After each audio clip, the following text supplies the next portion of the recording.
Welcome, welcome, ladies and gentlemen, as we pop into our map best of three view here. I am Omster. We're casting Dragon Gall Z versus Protectors of Shakuras here in Div D of NGS Season 19. And with me tonight, I have the honor of having the co-caster Hoku. Hi. Thanks I for the hope raid there, Toki. I see you brought your viewers, and looking forward to casting just an absolutely great night of Heroes of the Storm. So, based on my notes here, it looks like Dragon Gall Z has gone 0-2 so far this season. So they're going to be coming in looking for their first win. Um, they still a competitive team looking to get their. So they went for first pick. They gave map pick over to the Protectors of Shakuras. And so they obviously have some priorities in draft that they're hoping will get them their first win of the season here. As for Protectors of Shakuras, they're 1-1 so far. Their win was a domination. Their loss was 1-2, I believe, which means even in their loss, they're a pretty competitive team. So, as these teams come together, we'll see what they're able to offer us tonight, Hoku. Yeah, no, I'm really looking forward to this. Since I play the offlane myself, Praxis Holdout is a really fun map for me to watch, simply because a lot does ride on how well that offlaner does handle themselves. This is also a map where you can see a lot of, I don't want to call them non-meta, but things that aren't always Hogger and Dahaka. You might see some Gazlo, you might see some Rexar, you could even see a ranged offlaner like a Zagara or that sort of thing. We all know So, you're praying for to that Artanis brawling on the top point, too. I mean, Artanis is definitely a brawly duelist. He doesn't mind sitting there trading blows on Brax's holdout. One of Especially. my Sorry. all-time, no, no, I was going to say one of my fondest memories of Brax's holdout. I was playing top lane against a Chen. The two of us had top hero damage in the entire game because we literally sat on the point and beat on each other for 20 minutes straight. Yeah. Yeah, I love taking our Tannis on this map, going stack Tannis and then taking the shield at 4 and just inviting people to come give me stacks. So, what are you hoping to see out of this particular map? Well, I like when we see drafts that are attempting to do different things and then watching both teams attempt to impose their will through their draft choices. Um, I think there's just a lot exciting from that. I'll go over these bans really quick here. So we saw Volskaya and Alterac banned from Dragon Gall Z. So they're avoiding the really large maps. Obviously not feeling particularly comfortable on the huge maps, it seems like. Whereas we see Infernal Shrines and Cursed Hollow maps. So large macro maps are kind of off the table, which means we might see brawlier, faster team fighting maps, which I think is a lot of fun as a caster to watch. I like watching both teams just try to bring their best heroes, their best skill, and just slap each other around a little bit. Yeah, no, I do think that we will probably see quite a lot coming out of the tanks, especially. When you have the smaller, brawlier maps, the rotations tend to come into play for something like Tomb of the Spider Queen. But let's go ahead and jump into draft and see what we got tonight.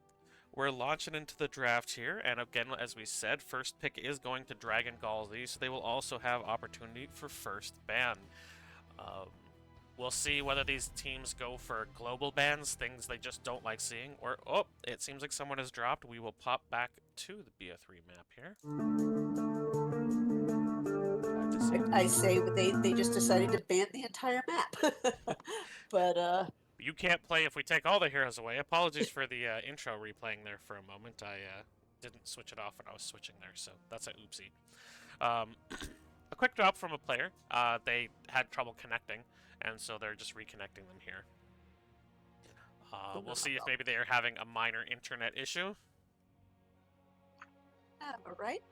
Uh, but yeah, with Dragon Gall Z having first pick, you probably won't see bans out of the globals right away from them because usually the whole chess game of banning, especially on this map, is to force the other team to ban the heroes you want to ban.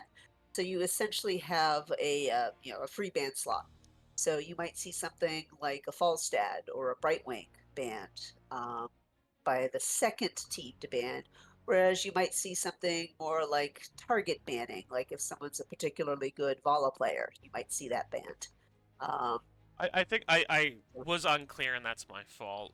When I said global bans, I meant like the meta bans is the better word for it. Are we going to see teams go yeah. for meta bans, or are we going to see specific scouting bans? I love it when you see like last map I cast. Whitemane was first banned both times from one team, and it's really cool when you see teams they do their homework, they do their scouting, and they go, yeah, this isn't meta, but I've seen you play it, and there ain't no way in hell you're getting it. So one nice thing is both of these are very veteran teams. They've been around NGS for quite some time. So there's actually quite a good history of, preferences, picks, bans, and so forth, where there's a lot of rich history to dive into when you're going ahead and start to do some game planning. It's a little more difficult when you're facing a team that's new or a team that's had, a big roster shakeup or, players who are new to NGS. We love to see new players in NGS, but it does make scouting a little bit tricky. It's like, well, I guess I can go to Hero's profile and hope there's some history there. But, if someone has like a Pocket Probius or something, you might not be as aware of that as you would be when you do have that kind of history. I'm not sure if these two teams have faced each other before. I believe Dragon Gall Z did get a promotion up to Division D this season. So this may be a new face to face for the two teams. I'd have to go look. Yeah, I didn't jump on that immediately, so that's not in my notes here. But yeah, going back to this map choice a little bit. So this map also offers interesting opportunities for macro in a strange sense. So smaller maps usually a little less macro options. Of this map, if you choose to draft things that can move to the top lane from the 4-man quickly, you can kind of choose to seed the point on the bottom, the beacon on the bottom, and take a Genji and a Muradin that can cover the ground very quickly, kill the offlaner, come back down and win a 5v4, even when the death timers are a little lower to get some percentage. And that being said, there's there's also the concept that whatever you earn, you get to keep on this map, which is not the most common thing across Heroes of the Storm map. So if you earn 85 or 84% Zerg wave and the other team gets 100, you don't lose your 84%. You're getting a good wave as well.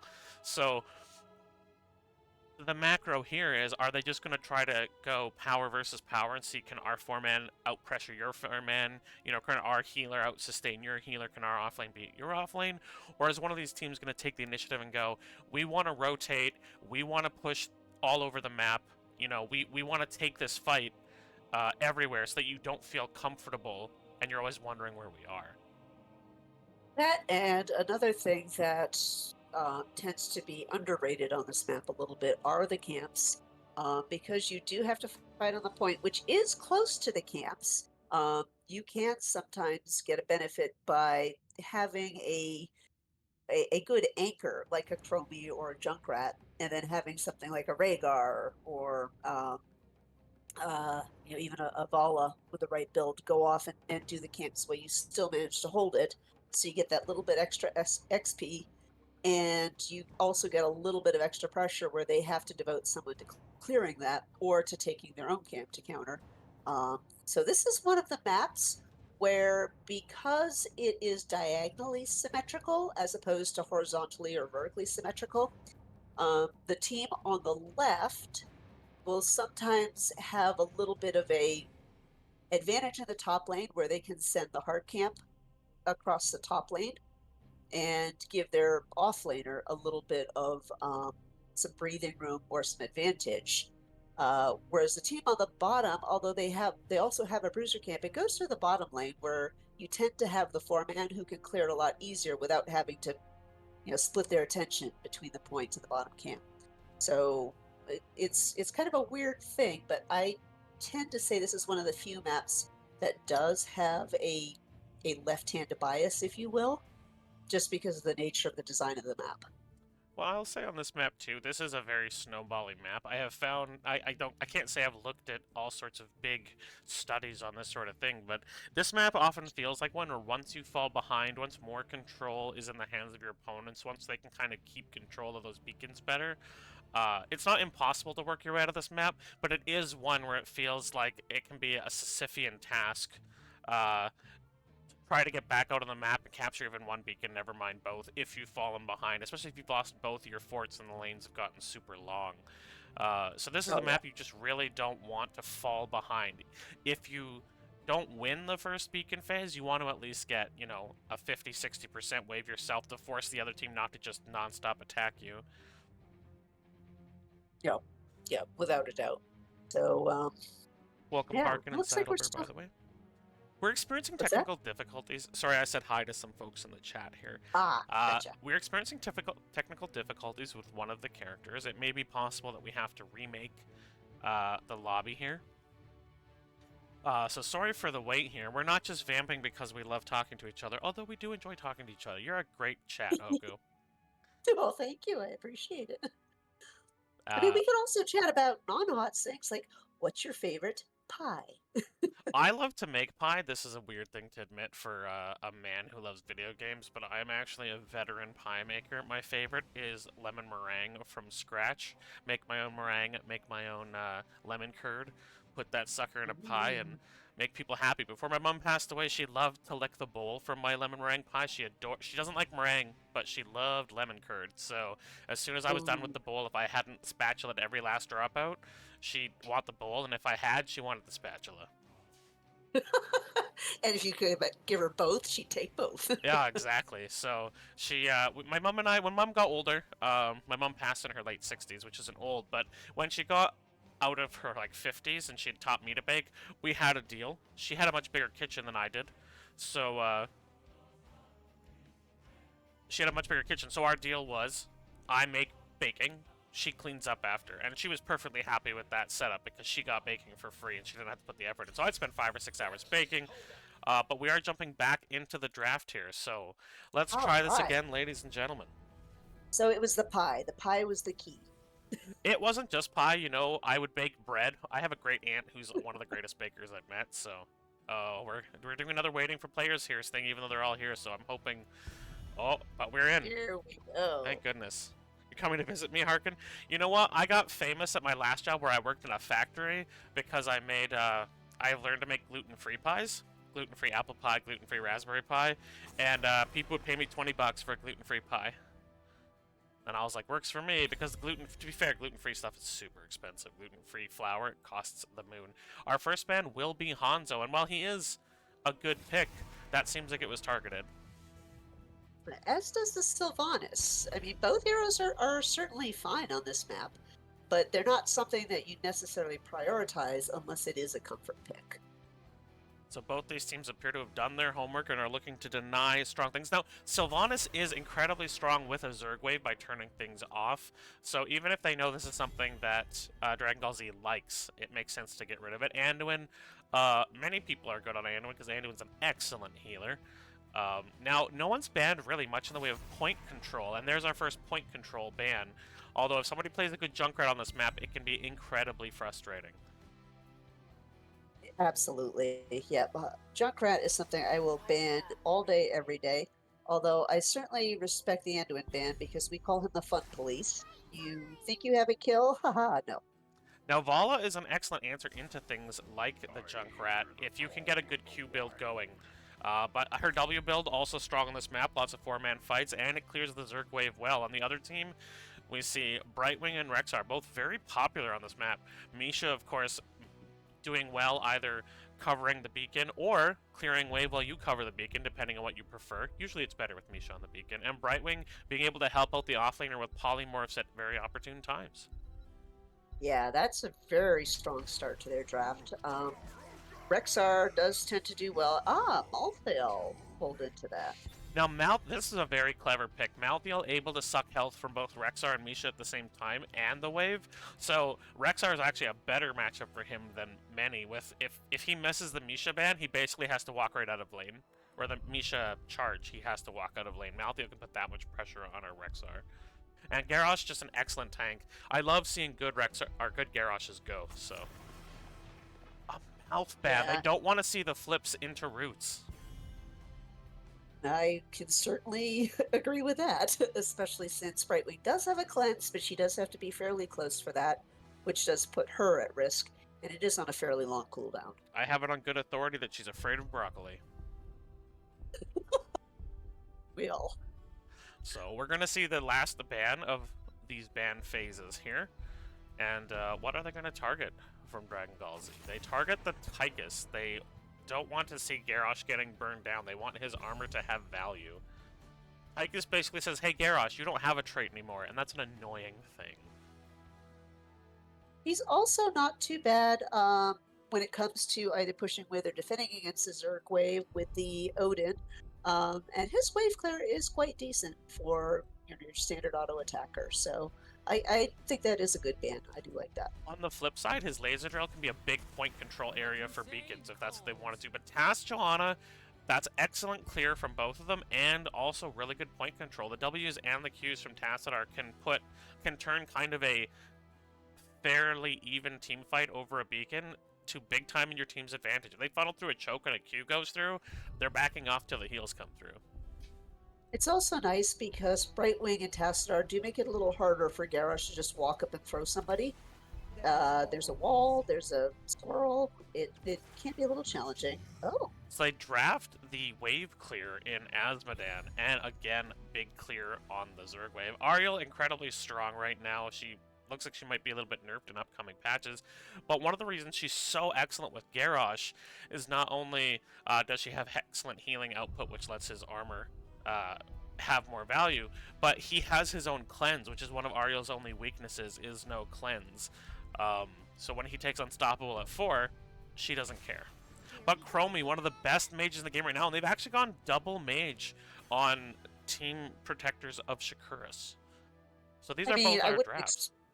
I would not expect an AA build out of Tassadar, but I've been surprised before.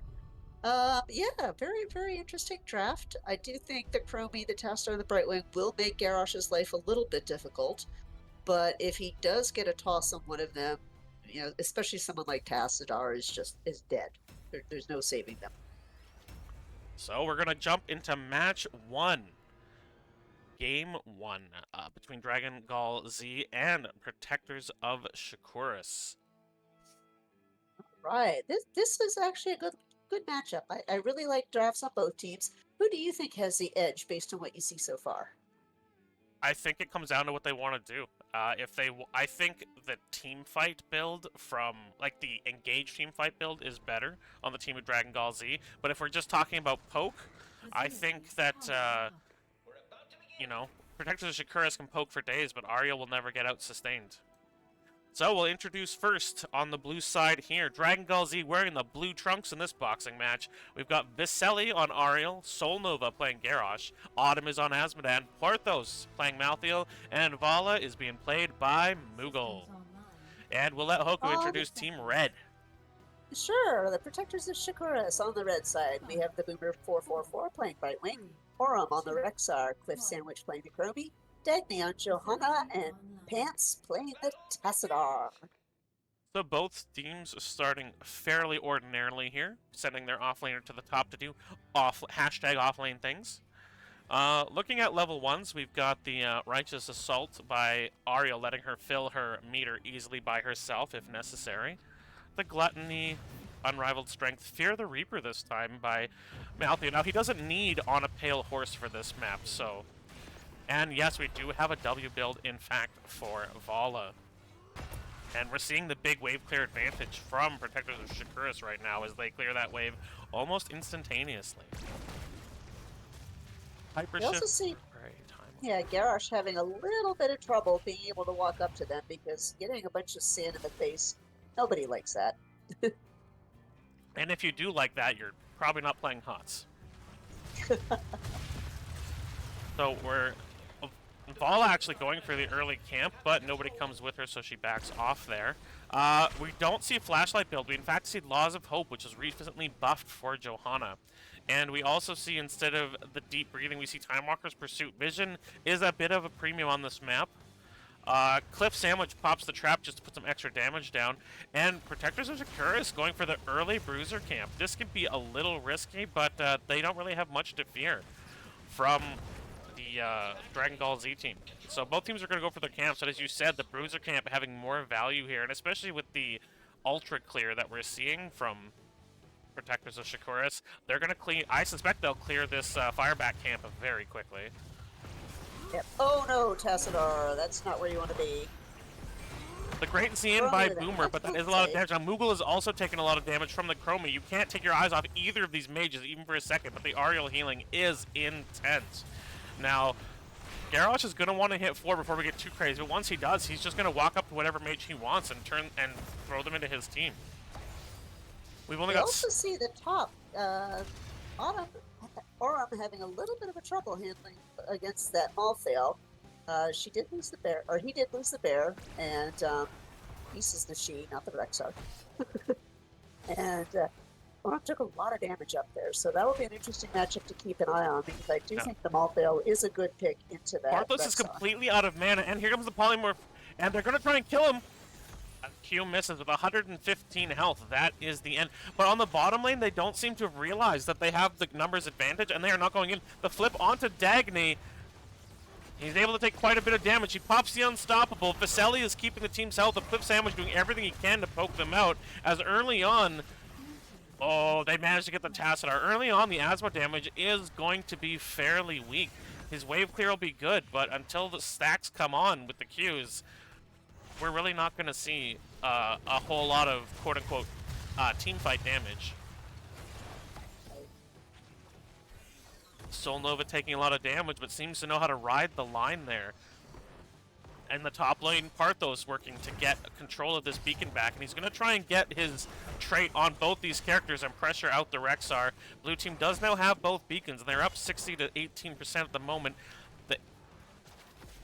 Oh, but here comes Brightwing again, and they're trying to get Porthos out of his mind. Down at 20 health, barely survives that. And again, excellent Brightwing play from Boomer444 to really make life hard on the Malthael, who is not a tanky offlaner. Nope. And the good news is Chromie and Johanna are pretty good at anchoring the bot lane. They won't win the point back, but they won't allow the Vala and the Asmo to push in terribly hard. So. Now, there is a flip on, but there's no damage here right now, so Boomer is as safe as if he was at home in bed. That's pretty safe. A big W there, but unfortunately that did give Moogle just enough time to come back with full mana, and they're going to be looking to stack more W. Already up to 17 with how tight these choke points are. Soul Nova takes all 3 of those Dragon Breath. Prox is in the top lane. We still see, what a dodge on that Misha charge. Porthos dancing on this point, looking to prove his skill. Yeah. And the bot lane, Soul Nova taking a lot of damage now, but again, that healing from Ariel, I would say at this point in time, is unmatched among healers in terms of sustain. Well, the nice thing is this is one of those maps where you can fight forever over that point. Soul Nova's taking a lot of damage. He might go down, and he is killed. Viselli trying to keep him alive, but not able to. Dagny, in fact, being the superior tank here. And what were you saying, Hoku? Sorry for the interruption. Well, I was going to say, she's great at sustained fights, but one of the challenge... Oh, and there goes Malthael. So we have Protectors of Shakuras taking full control of the map temporarily. But what I was going to say with Oriel, she's limited by her cooldown. So while she has excellent sustained heals and excellent AoE heals, if you manage to get a lot of damage in a short window, she can heal it up once. And like we mentioned earlier, if you're going to need to scale a little bit, if you're going to lose the first point, you don't want to lose it 100-0. And to their credit, Dragon Gall Z did not lose it 100-0. It's 80 to 100, which means Rexar is going to have some work clearing this. And the top, what we're seeing is really, it's a skill matchup that's fairly even. Both characters able to kill and pressure each other one-on-one. So we're going to see a lot of damage here. Both, ooh, they take a lot of damage, and it goes down to the Vala W, exploded immediately by that multi-shot. So Yeah, without their Vala healer, they're is. going to have to be a lot more, or sorry, without their tank, they're going to have to be more careful here. They're actually coming out and seeing if they can put more damage out. Because Tassadar has also Yep. gone top to clear the Zerg wave here. We have 26 stacks on that Vala W, so that is going to be ramping up throughout the game. That's fairly early to get a good number of stacks. We do see the level 8, level 10 for the Chromie coming out, which is the slowing stance. That'll definitely help them in terms of keeping the Garrosh at bay and keeping the control on the points. And you know it's Heroes of the Storm Day when you see Garrosh hitting an hourglass with a chair. On this Yeah, side, we that's see... not something. Right? Yes. So, on this side, we're seeing Protectors of Shakuras take both their camps, and slightly behind them, but still on the same idea, is Dragon Gall Z. So we're going to see the four-mans again. And neither team got a huge advantage from that. The wall is down in the bot lane for Dragon Gall and down in the top lane. At this point, the better wave clear of Rexar is going to show up a little bit and going to pressure back Malthael. And especially now that Porthos knows that Brightwing can come in at any time, he's going to have to be careful. Now, Veseli does get caught by the wall. Here comes the slowing stands as well. A good flip by Solnova to save his healer, and he pops Unstoppable to make sure he doesn't get caught out as well. Multi-shot comes out again, 32 stacks, and we see 176 stacks for... Oh, but Moogle goes down, they focus her down, and they kill her. There's a flip in and a good whip. But Solnova's taking so much damage from the double mage. Here out comes the Aegis trying to save his life. There's Black Hole, but oh, Cliff Sandwich snipes off the tank. And with this advantage, they're going to put siege down. Now, without an auto attacker, they're not going to have as consistent siege damage on buildings as something like a Vala would have. And again, this is a bit of a scaling comp. Vala wants to get more stacks. Now, we have hit 200 for Autumn, so she's doing a great job stacking up her Asmodan, and as the game goes, him able to pop things like Demon Lieutenants up in the top lane, putting more pressure on Orum's Rexar and forcing his hand on wave clear, making him use more mana, will give some relief to Porthos.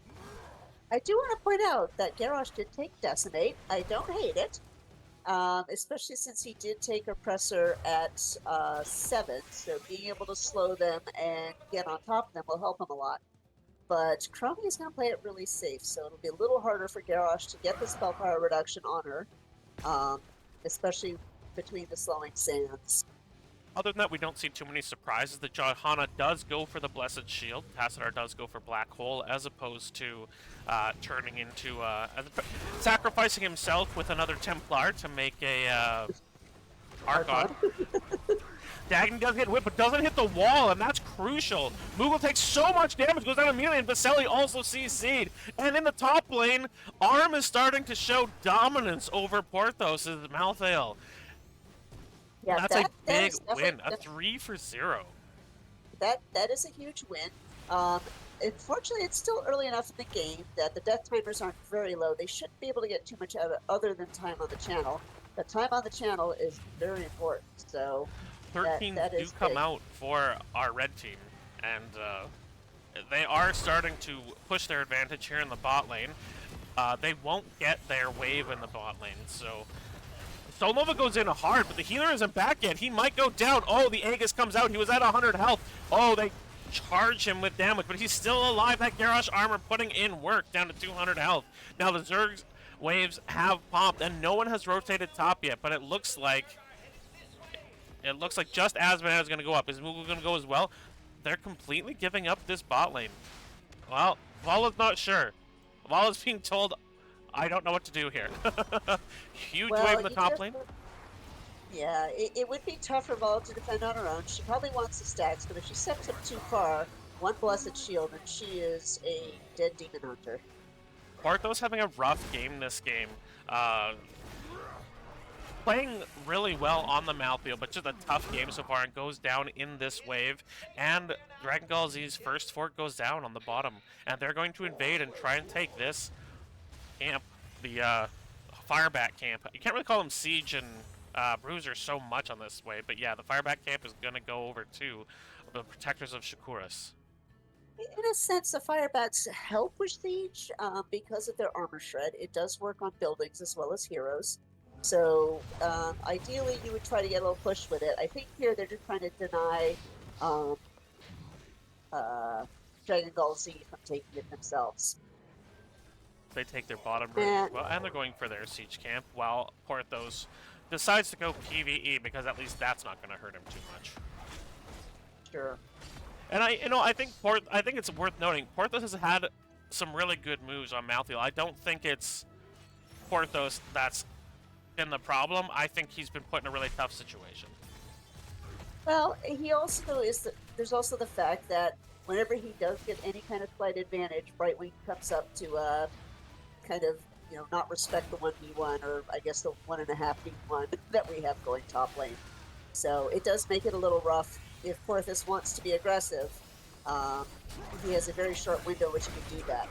There's Oh, the flip of the Tassar, the wall comes down as well. Here's the teleport onto Pants, the Black Hole does save lives. Solnova takes so much damage, he has to get out of the Dragon's Breath, but he can't, he is killed. And even the vaunted Ariel healing is not enough to keep Solnova up once he starts getting CC'd. Vala has disconnected. And Sandwich has been doing work on that Chromie. I say that right now, that Chromie is making it just about impossible for Dragon Ball Z to really do what their comp does well. we're seeing some PC issues here. So, just a moment. We've been kind of plagued with technical difficulties here so far. So we'll mention we see here, Porthos has rotated top to help um, keep this fort up. One Um, thing I did notice is we do have a very Misha heavy build, a very basic attack build coming out of the Rexar, which is fun to see. Um, So that's something that is also making it a little difficult for the Malthael, because the Malthael went much more of a I don't want to say anti-mage build, but more of a standard offlane Malthael build. So having him take all that extra um, basic attack damage from two sources and those additional Misha charges are probably contributing to making life a little difficult for Porthos up there. and that's I like exactly it. his build. Yeah. This Rexar charge build, the constant stuns, that's something Malthael really hates, is Yep. not being able to use his W to dodge out of things, and he's gonna want to try to stand as behind Rexar himself as possible. Um, and the boards, like the Q causing the slow, the stuns, the boars causing a slow. Rexar's build is basically, hi, I'm here to be the Angel of Death's nightmare, and it's working. The dual Very Angel much so. Cop seeing a lot of death. Now, we're getting big stacking. Outside of Last Rites, we're getting big stacking on the side of Dragon Ball Z. So they're getting stronger as the game goes. The question is, can they get strong fast enough that the snowball and the pressure on their tank that they can fight back? Right. Yeah, that is the question. Is it looks like Aspen and Autumn's almost finished with that quest, so they'll definitely be hitting a big power spike there. Um, Of course, and the also, big damage boost from it isn't until 20, but still, it is a big right, boost. yes, I mean it definitely helps.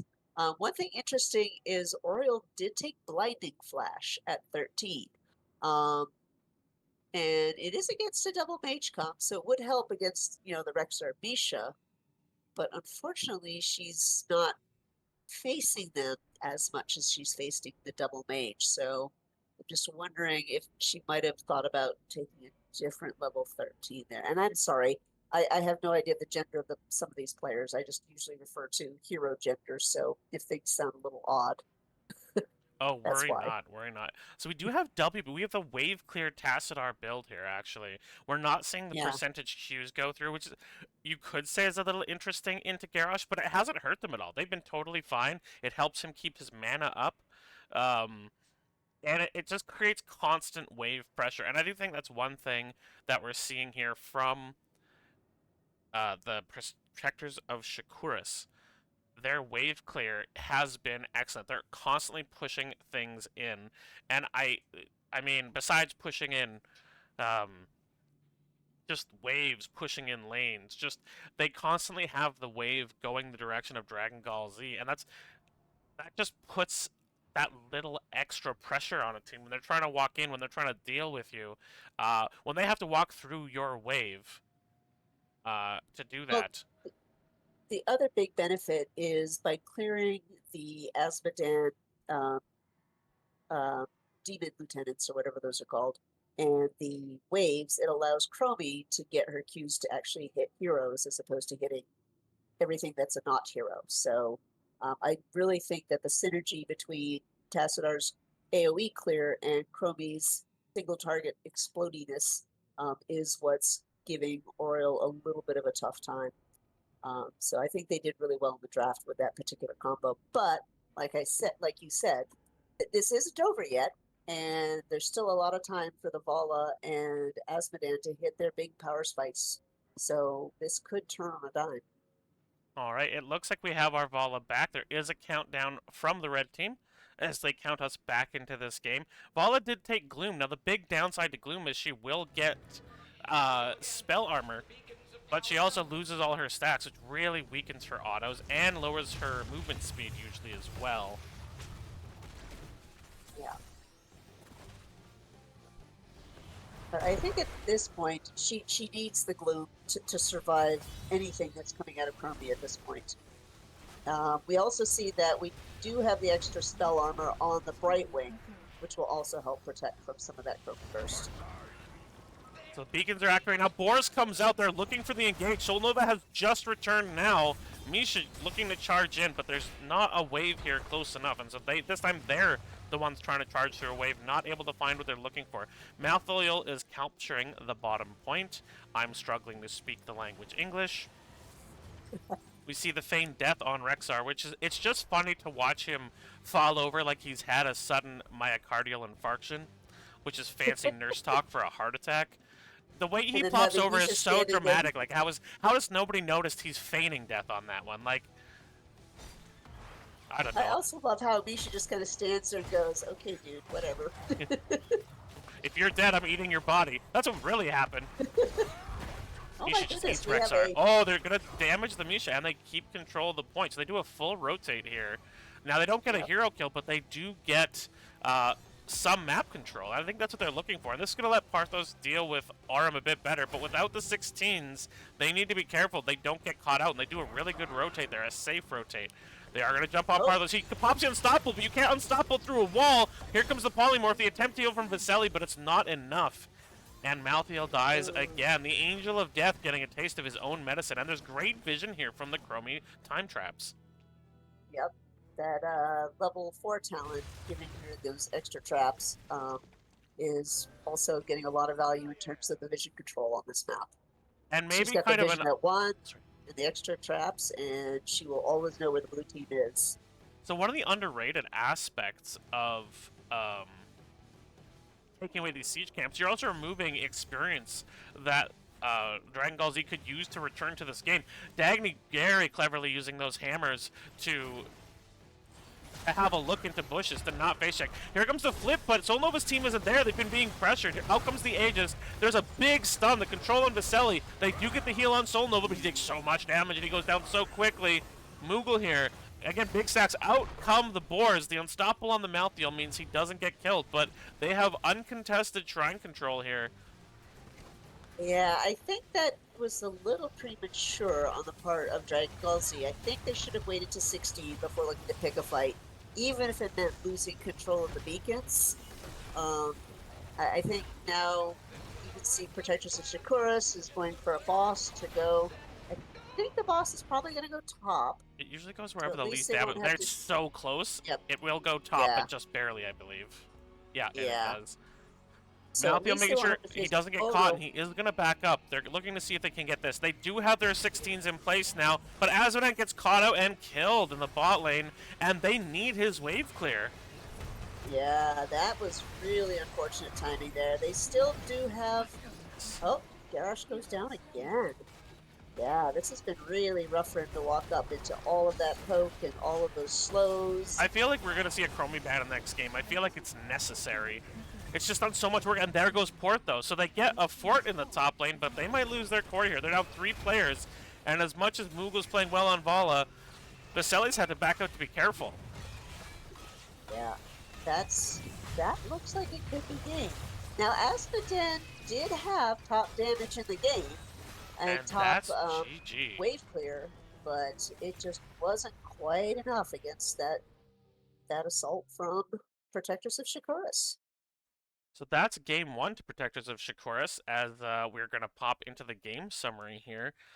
Just a really strong composition, and I thought maybe the amount of burst they had would be mitigated by the Ariel heals, but their ability to stack burst onto and it really seemed like Cliff Sandwich and Tassadar were kind of taking turns on who was bursting at a time, and Ariel's cooldowns was gating her more than her energy, and Solnova, in his attempts to make the big play, was unfortunately just getting taxed so heavily on his health that the team wasn't able to follow up without getting largely pressured by especially the ultimates of Protectors of Chorus, which show in this 14-2 kill score. Yeah, I do think they could have been a little more patient on the side of Dragon Gall Z, let people get stacked, let their poke wear down the Brightwing. Um, but this is one of those maps where you can't be patient, but you can't be patient forever because those Zerg are coming in.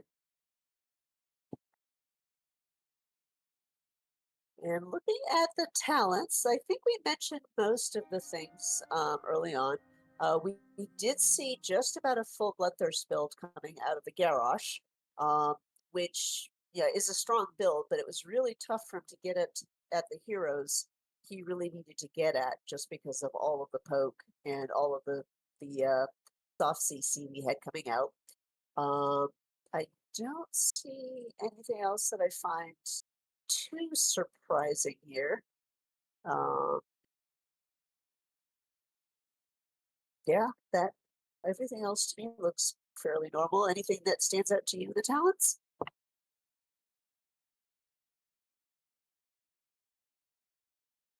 Homester? I was looking at what the teams are up to here. I'm just chatting with them. Ah, Dragon Ball Z lost, so they're going to pick first pick again as we look at a first map win for Protectors of Shakur. So they are going to get to choose the second map. Remember, our bans are Infernal Shrines, Cursed Hollow, Volskaya Foundry, and Alterac Pass. And I can even show that to you if I feel nice. Here is the BO3 here. So here's the BO3, and we're in fact going to BOE, another 2-lane map filled with confidence after game 1's small 2-lane map. We're going to see another small 2-lane map where these teams get aggressive with one another. Another one where the off-lane matchup is key, but we don't tend to see as interesting. Teams do make interesting comps for BOE. We'll often see double healer Vala comps. We often see healers we might not ordinarily see because they can provide more damage. So Rhaegar could be prioritized. Karazim even sometimes gets picked. you can also sometimes see some of the interesting damage dealers like an Alarak or a Kerrigan, which can just go while you're on defense, take advantage of the boss stuns. So you'll have things like Kerrigan yoinking people into boss stuns or Alarak yoinking people into boss stuns so they can then murder them. So this, like you said, this is a fun map because you get to see some of the non-meta heroes make an appearance. And there's one bruiser. I'm trying to remember which one it is that's really popular on this map. It's got good race. I think it starts with the letter A. Refresh my memory here. So we've already discussed. I'm discussing this. So the lobby is up, and I've already said everyone knows the way to Hoku's heart is an art pick, right? This is the map. So we've let Yeah. them know we're trying to influence the draft here, which we're against the rules, but No. we've equally influenced the draft. Both teams now know if they want Hoku on their side next time, next time they want a big strong offlaner, maybe have a Well, look. I mean, Now we do have the I, Protectors of Shakuras. I feel like they should be contractually obligated. I mean, if they're protecting Shakuras, if they've got their portraits all lined up as Protoss, they played Artanis, or they played Tass at our last game. Is it Artanis time? Because if they play Phoenix and not Artanis, I might be miffed. well, I'm actually cheering for both teams. because I love to see good HOTS. In a slight sense, I'm hoping that we do see a 3-game series because that's always fun to cast. I always hope for that. So it wouldn't break my heart if um, Dragon Gall Z does manage to go ahead and win this one, but yeah, we'll see what happens. Well, I think we see a Chromie ban. It's strong. Li Ming is strong here, but Chromie is also very strong with her ability to do damage. Both those mages kind of forcing you to choose whether you want the damage on yourself or the immortal. But also, Yep. I think we see a little more mobility on the side of Autumn's hero specifically. Now, Yeah, it I does look like don't Autumn has expect actually it. been changed out for this game. She's been subbed for Ghost Dog. Oh, interesting. Okay, so let's see if the scouting on the side of Protectors of Shakuras does account for that swap out. Because I was going to say, this is not a map where you typically take Espedan unless you're playing in Silverstone League. Um, did I say that out loud? The question in the But chat, does anyone actually play Phoenix? So the answer to that is no, except for people who are bored playing other heroes. I know a high diamond level player who's gotten bored playing the usual DPS characters and is attempting to force Phoenix relevance in the meta. Thus far, he has been unsuccessful. there are still places where Phoenix does well. He's actually still fairly strong in the off lane because with his teleport, he's a little harder to gank than some. And being ranged, he can make heroes like an Imperious, for example, just kind of hate their life because they'll be like, I want to stab that, but I can't get anywhere near it. Um, but let's get into the draft here and see what we see. So again, I've said it a few times. I do suspect we see the Chromie ban. I'll be shocked if it doesn't come out as 1 or 2 here. But first pick will Yeah. be once again on the side of Dragon Gall Z. I also wouldn't be surprised to see a recurrence of Vala or a Vala ban because this is one of her better maps. Although Q build is kind of the meta for it, you can still get away playing the other builds from her. They banned Hanzo last map, and I think they could ban him again this map. He's extremely strong getting W's out of nowhere on this map, even disregarding his race. And I don't mean human, I mean his ability to kill immortals. But we're counting down the last 3, 2, 1, and we're going to see... I'm going to say Hanzo ban the first time. And it is. Yeah. They take out... oh, I'm forgetting his last name now. Shucks, I was going to be like, Mr. Shimada. One of many Shimadas. My Hanzo accent isn't great. Stukov is always a great ban. I'm going to go on a mini rant here. I hate that thing. I hate playing into a good Stukov. Every time you try to do anything fun, purple puddle. But what if I purple puddle? Well, what if I press purple puddle? Get out of my game! You Russian infection? Yeah, he can be pretty frustrating. The Rainer ban and the Chromie is still up. I wonder if it's something that they enjoy and that they would prioritize. Maybe Ghost Dog is the world's greatest Chromie, and that's why he was subbed in, because they're going to pick it away. Hint, I don't think that's the case. We could see that.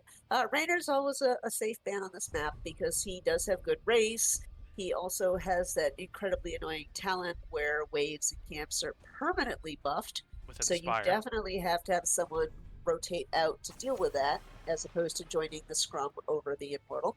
And we see an Anduin ban. And the fun police have been uninvited from this game. Yeah, Banduin. The Vala pick first for Moogle. Now, I don't think Moogle's play on Vala was bad, but I think they need to build a little better structure around Moogle this game if they want to make Vala, I'll say her for Vala, if they want to make her the center of their composition, she's going to need slightly better peel than she had last game. Well, one of the other issues that they had is with Vala Asmodean. Oh, we see this is so aggressive, so fast. The Diablo Li Ming says, we think we're better, and we're going to prove it, in my opinion. Yep, so we won't see the Chromie, we will see the Bing. But what I was going to say about the Vala and the Garrosh is they didn't really have follow-up CC, so there were several times where you'd see something like a Tassadar thrown in, but would just walk out between the Brightwing heals and no follow-up CC. But I now think we have Joanna's a better option, and it looks like Ghost Dog is actually playing the tank this time, so Sol Nova is going to be moved either into heal or DPS if he's taking the role that Autumn was in. He will be in Interesting. he'll be in DPS. Blaze, just a great offlaner all around, good at clearing waves, good at pushing waves, good at taking camps, and if he takes a level 1 stim pack that increases his attack speed, he's also moderate at race, so just all around great pick. The Malfurion band again, Viselli must have a secret mouth tech that is a huge pain in the ass, because they're not even going to try to pick it. Diablo mouth can be incredibly powerful, and Protectors of Shakuras don't even want to try. Well, one thing about the Joe Blaze front line I really like is that kind of counters the aggression coming from Protectors of Shakuras. It's like they want to charge in and they run up against a brick wall. Now, I'm surprised no Tychus banned because they did last time. Or no, sorry, this team banned it. They do ban the Brightwing, and that's good. Boomer's Brightwing was solid and put a lot of pressure in the offlane. They're taking away that option. Now, some of the other strong options we see with Ming is something that can gank as well. So Genji can be strong on this map if you've already selected the Ming and can be very annoying around the Protector. But Yep.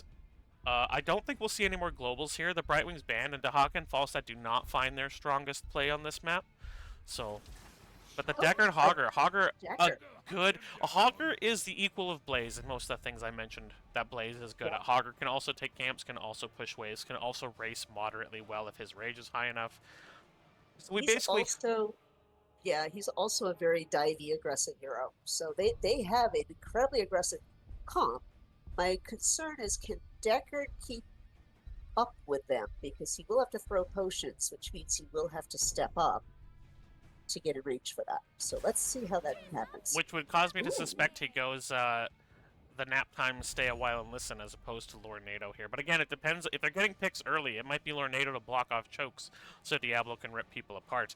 We see the Tracer, Ariel. So Soul Nova, they're going for two very aggressive picks, and Harkin mentioned in the chat he wanted to see the Muradin over Joe. I see what you're saying in terms of aggressiveness. I feel like this is an anti-aggression composition from Dragon Gall Z, and the Johanna and Blaze are meant to defend the Vala as opposed to...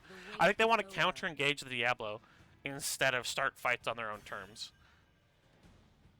And if the Tracer is interesting because then if Diablo wants to go in, Deckard and Ming are a little vulnerable to the Tracer. So if your front line is being aggressive and there's a Tracer flying around your back line, it can be a little annoying. But I do like the Cassia if she cues into an orb, though, she stops existing. Well, yes, but I do, and that's one reason I do like the Cassia. Is the Cassia is a lot more durable and can help keep that Tracer from just running amok in the back line. Yeah, really good pick on the Cassia, and the blind's useful against both Tracer and Vala. I think Dragon Gall Z might have their work cut out for them here. I think they picked a defensive comp while trying to get some distraction with Tracer, and I think Protectors Shakuras are kind of feeling very confident here. Yeah, I will agree with you there. Harkin Tracer into Diablo on a narrow map is scary. I think you have to have the kind of cojones that horses dream of to pick Tracer into a Diablo. That is very ballsy. But we'll introduce our teams here. Oh, go ahead. So, Solnover switching from tank to DPS on Tracer, Porthos on the Blaze, Ghost Dog on Joanna, Moogle playing Vala, and Viselli on Ariel. And over on the right side for Protectors of Shakuras, we have Deckard being played by the Boomer 444, Orum on Hogger, Cliff Sandwich playing the leading, Diablo played by Dagny, and Cassia played by Pence. What I was going to say is that kind of ties into the Diablo can either be aggressive or defensive with a Tracer on the field. He really has to be careful because if he wants to put all his bankroll on getting at the Oriole, Vala, Tracer will run free. If he wants to stay back to Bertay's... Oh. Okay, Joe's fine. A good flip, but a good whip in return. I would say without a perfect combo from Ming, there's not a ton of kill pressure early on in the game from these characters, but a good flip charge into a Ming combo will kill anybody but Johanna on the team of Dragon Gall Z. Absolutely. You're liking Mura as the tank brace again. I think Mura's inability to peel well for the Vala was probably the reason he wasn't chosen here, Harkin, but I do agree that his ability to race and his ability to trade, especially late in the game, to jump on something like a Li Ming and just push her out of the fight altogether, would have made him a strong pick here. 100% agree. In the off lane, we are seeing hashtag off lane things. Look at us, we're Yep, off lane. it's very exciting. There's a auto attack. There's auto attack. There's a Q. Years back when I played the much worse game, that we won't maybe name by name, but the worst MOBA that everyone seems to like more for crazy reasons. Oh, there's that the whip root. was just Has to use fantastic. all of her escapes to get out of that one. We used to call these kind of things the pool noodle fights. But both Yes. these guys can do damage, and they are doing damage. But we do see the on the prowl, which does let Hogger regenerate health very quickly. So we've got Field Study on the Deckard, looking to up his spell power, which does increase his healing ability. We got the Aether Walker for Ming, the Soul Shield from Diablo. If we see Fire Stomp, it's probably Lightning build, which is powerful on this map. Another jump onto Tracer, but he doesn't die. That's a lot of damage on the Diablo. Oh, the great potion from Boomer to keep Dagny alive there. He goes very low. And we've got the Q stack, already 18 stacks on the Thunderstroke by Pants. We've got the 1-2 punch, so we've got a very aggressive get in there talent. That's From pretty standard Tracer. for Tracer. You really don't see Tracers taking the other level 1s these days. So that doesn't I've heard the surprise bomb me. is still very popular amongst players. The 6 bomb drop for the slow. At least what I've heard. Do have Adrenaline Stim Pack. We have the Flashlight build, Q build from Vala, which is very strong on this map, but she has not managed to get nearly as many stacks as we see on the Thunderstroke. Both teams going for Bruiser camps. Porthos does get pushed out of lane. Again, this rage healing for Aram is tremendous. We do see Ruby come out for the Deckard, very strong into a composition where players are going to try to be closer. They are going to try to defend this. Oh, the great stun! It's going to be a further stun. Viselli takes so much damage on the Ariel. Does manage to heal. Now, Ghost Dog here does prevent Dagny from getting any more, but the race is going down. And is going in the favor of Protectors of Shakuras. Oh, there's the jump on Tracer. A good whip keeps Soul Nova alive. Yeah, Viselli's been hitting whips like perfectly this time. Whenever Diablo wants to queue in, She's so good at the whips, I'm afraid to see her nene. The jump on Soul Nova there. Dagny does not get an angle that lets Soul Nova be stunned. So Ghost Dog is going to attempt to peel further. The problem with this is there's no... they're not trying to defend at all. They're just trying to get damage in here, and they are not winning this race. Nope. Now, it's going to have about a quarter health shield. Now, they are jumping on Dagny, doing a lot of damage. The bomb comes out, but in the 10 without the percent damage means it doesn't do nearly as much. But he does finally go down. Ghost Dog is also very low. The tanks were targeted first in this fight. Orum gets the stun. The Tracer's going to go down. Soul Nova's dead. And the first Immortal is going to be on the side of Protectors of Shakuras and is attacking in the bot lane. What's this guy's name again? Balio? Bella. Belith and Ilarion, right? Yeah. Yeah. So Belith coming after the kingdom of the high heavens from our Diablo lore here.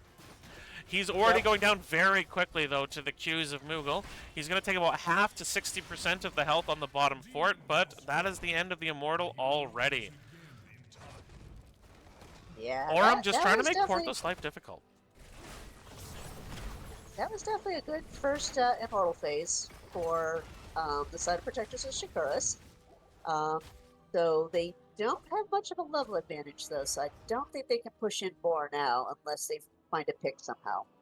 I think Aram was trying to convince Porthos that he left, but he got seen when Porthos went to check. So Dagny's still in the lane, still looking for an opportunity. He has gone Fire Stomp build, so we're expecting... there's the bomb on Cliff Sandwich, but again, pre-10, not as threatening, especially with the old man potions. Dagny pushes Soul Nova, but what a bully thing to do, don't push. Teach your kids, don't push.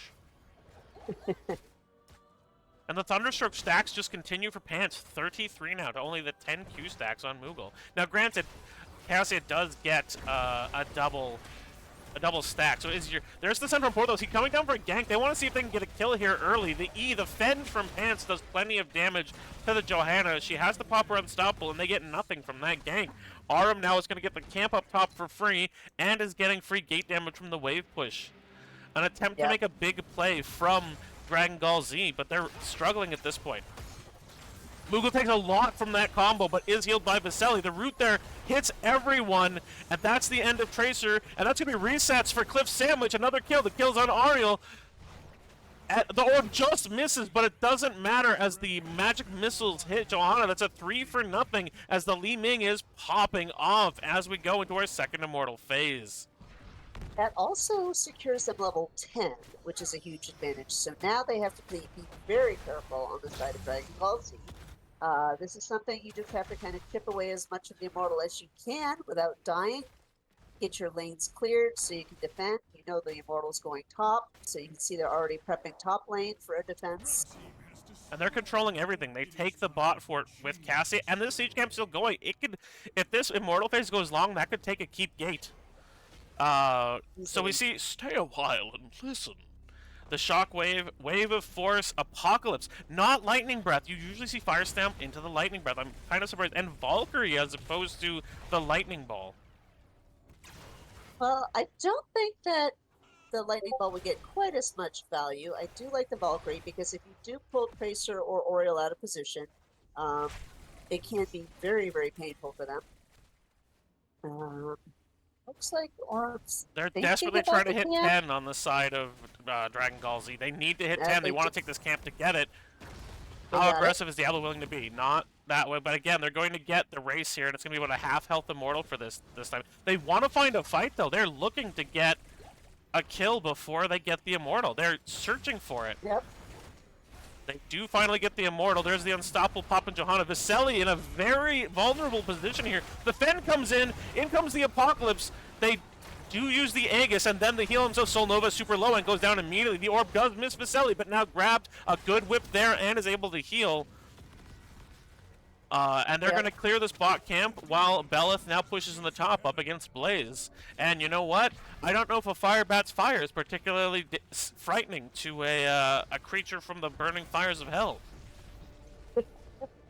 Well, I mean, it's one of those things where you do have blinds working on Illidan, so anything could happen. Oh, Dagny's looking for the flank here. He's going to try and slam Viselli in. Yes, the sleep comes down, so no one can rescue the healer here. The Fen comes in. Viselli manages to walk out of that, but the keep is down, and Blaze is in a very difficult spot. The bunker comes out.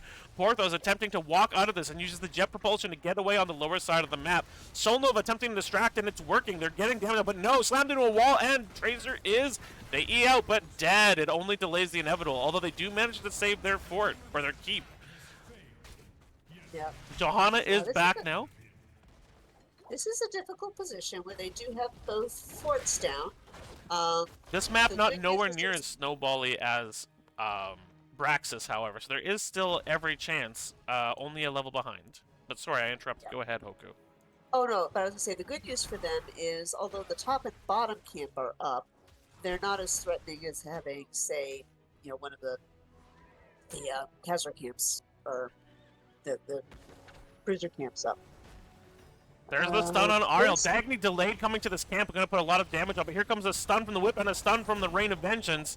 The Apocalypse comes out, doesn't seem to catch anyone. Moogle just popping Qs all over this team. Here comes the stay a while and listen. The Valkyrie comes out and does catch Moogle, who's going to gets Aegis and stays alive. Here comes the big heal, but Moogle's low and so is Porthos. Ghost Dog is low. Blaze is low. There comes the burst. And the problem we're seeing, that's a 3 for known so far. The super potions came out just before this fight, and Dragon Gall Z was already having trouble getting enough damage. They were just a little bit short on damage in these team fights, and with the super potions coming out, they once again were so close. That fight could have turned on one or more 2 abilities used, but the super potions keeping the members of Protectors of Shakuras just high enough that they weren't able to get any kills in return.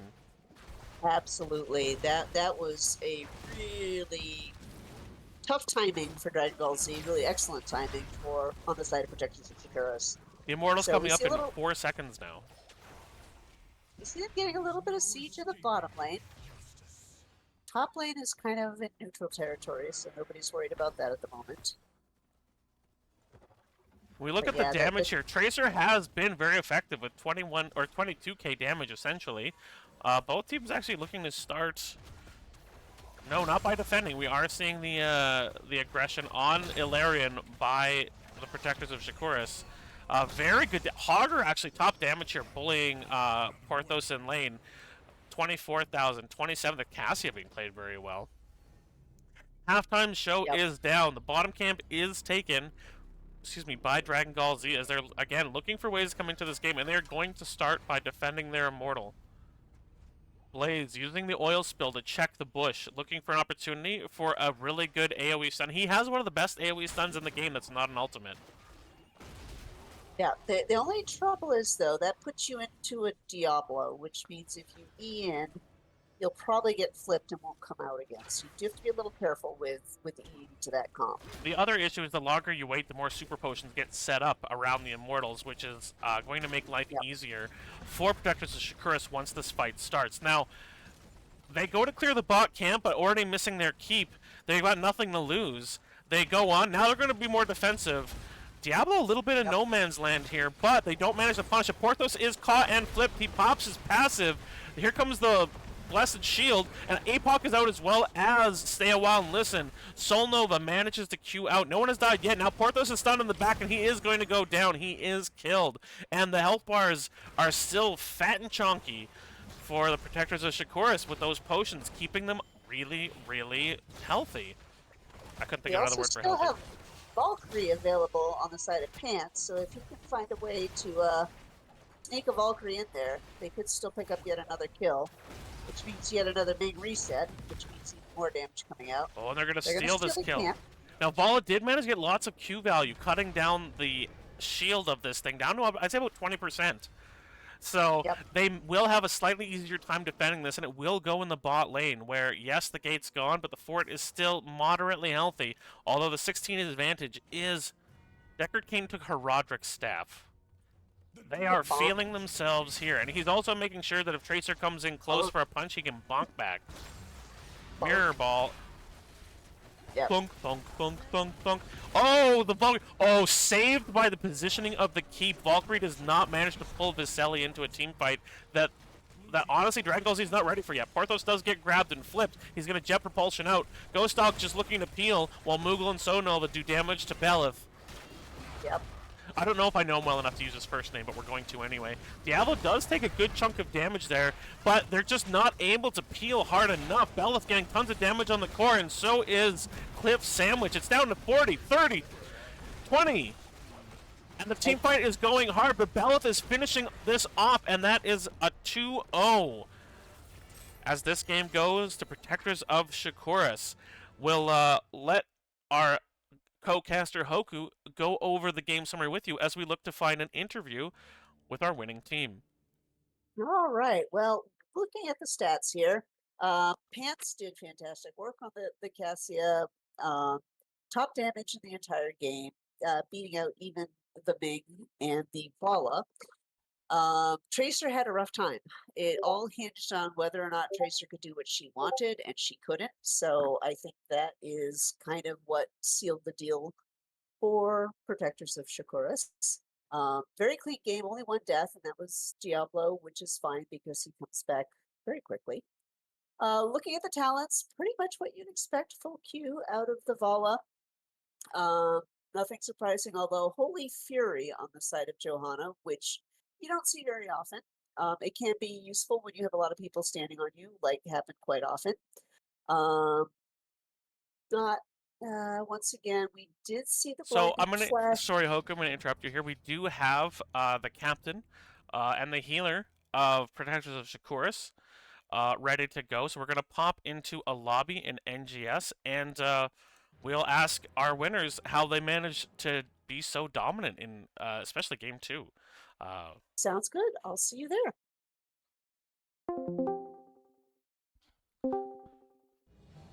Boomer, big Oh, 2-0. big 2-0. We're happy about it, yeah. I'll let I know Hoku took some big notes on this one. I'll let her ask the first question as I collect my thoughts here. All right. Well, very clean series out of you folks. You definitely have something to be proud of. So that Chromie on game one, that was impressive. That was a clinic on how to not be afraid of a garage. Were you planning to pick Chromie going into that, or was that something where when you saw the garage, you said, "Oh, maybe we'll do this instead"? Um, well, we weren't planning on Hanzo getting banned, so we did have to pivot away from Hanzo. But yeah, it was more of, oh, yeah, we see Chromie and we have what fits into this, in the first half of our draft, going into third bans. So picking Chromie wasn't really initially in the draft plan, but it worked out going through draft. Okay. Yeah, they did ban the Hanzo every single time. Yep. Um, sadness, but I'm guessing other Panther Cliff Sandwich is just a Shimada master. Cliff he is a very solid Hanzo. We try to play it as often as we can. I think Cliff would be mad at me one way or the other if I call him a master or if I call him an expert. So we'll say that yeah, we try to play Hanzo as often as we can. So the double mage in game one, tons of wave clear, not necessarily the throughput you expect, but into a tank like Garrosh, being able to kind of time your burst so that the Ariel heal is just always on cooldown. Did you know going into that game that you wanted the double mage for the wave clear, for the Garrosh, or is that just the way the draft fell?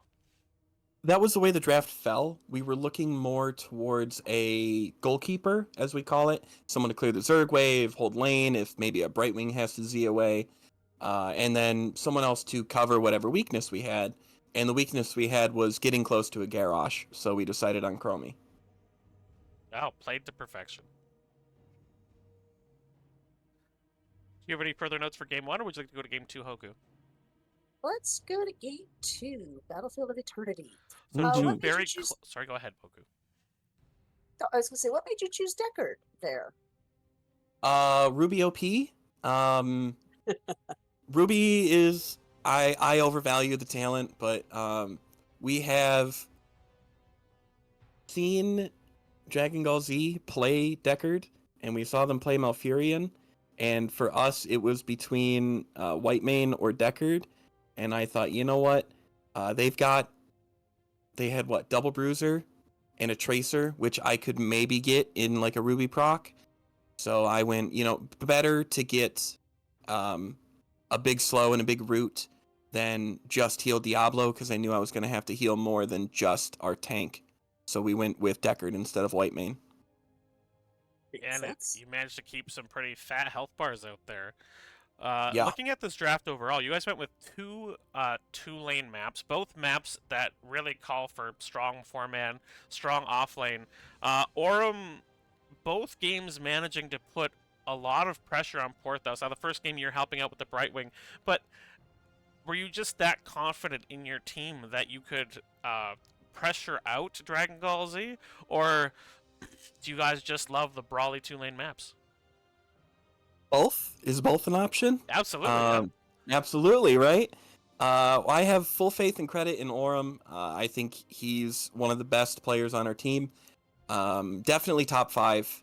And so having him just be in off lane, I trust him. I give him counterpick on Braxis whenever I can, and allowing him to just pick what he wants. And I go, okay, sounds good, champ. Lock it in whenever. I just trust him to win the off lane or at least tie the off lane, and maybe give us an extra seat in the 4-man. And we normally do fine in the 4-man. So if one of them wins and the other one ties, then we end up winning the map, right? So yeah, full faith and credit in my off laner and in the 4-man. So the 2-lane maps for us we're very happy about. Yeah. And you showed very well in both of them. Thank you. Do you have any further questions for Boomer before we let him get to his shoutouts, Hoku? I think he answered everything I had. All right, is there anyone you'd Wonderful. like to shout out, Boomer, before we bring this Uh, stream to an end? Yes, anyone that's watching, thank you very much. You're the reason that we do it. Anyone that's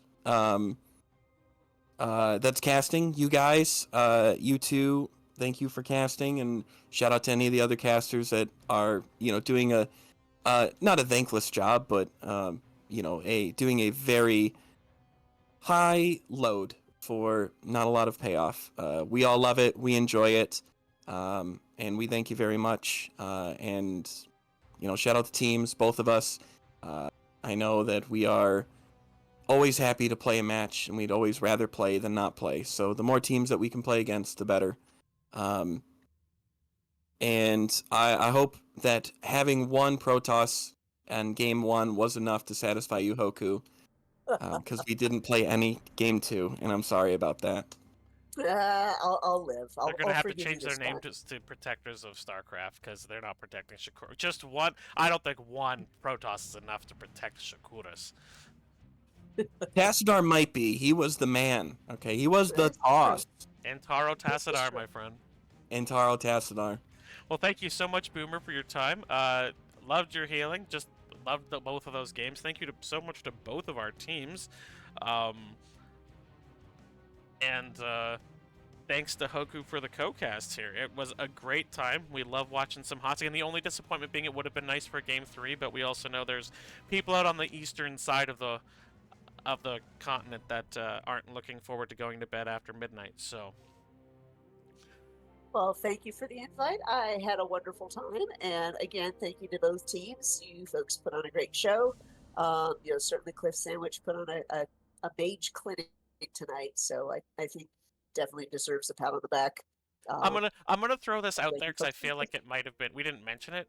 I thought Dagny's positioning and tank play in this series also. I don't think we mentioned it a lot in the cast, but he was always causing disruption. So if you're gonna take some comments back to your team, Cliff was great, Orem was great, you were great. Unfortunately, we can't give Pants enough love because the rest of you were great, but I think Dagny's tank play was also a consistent thorn in the side of Dragon Gall Z, and so deserves to be recognized.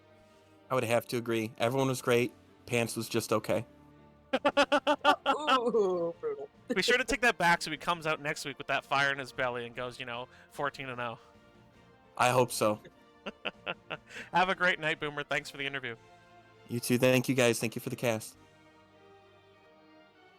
So there we have it. A domination 2-0 by Protectors of Shakuras over Dragon Gall Z here in is this week 3 still? I think so, or is this week 4? Anyway, here in NGS Season 19 in Division D.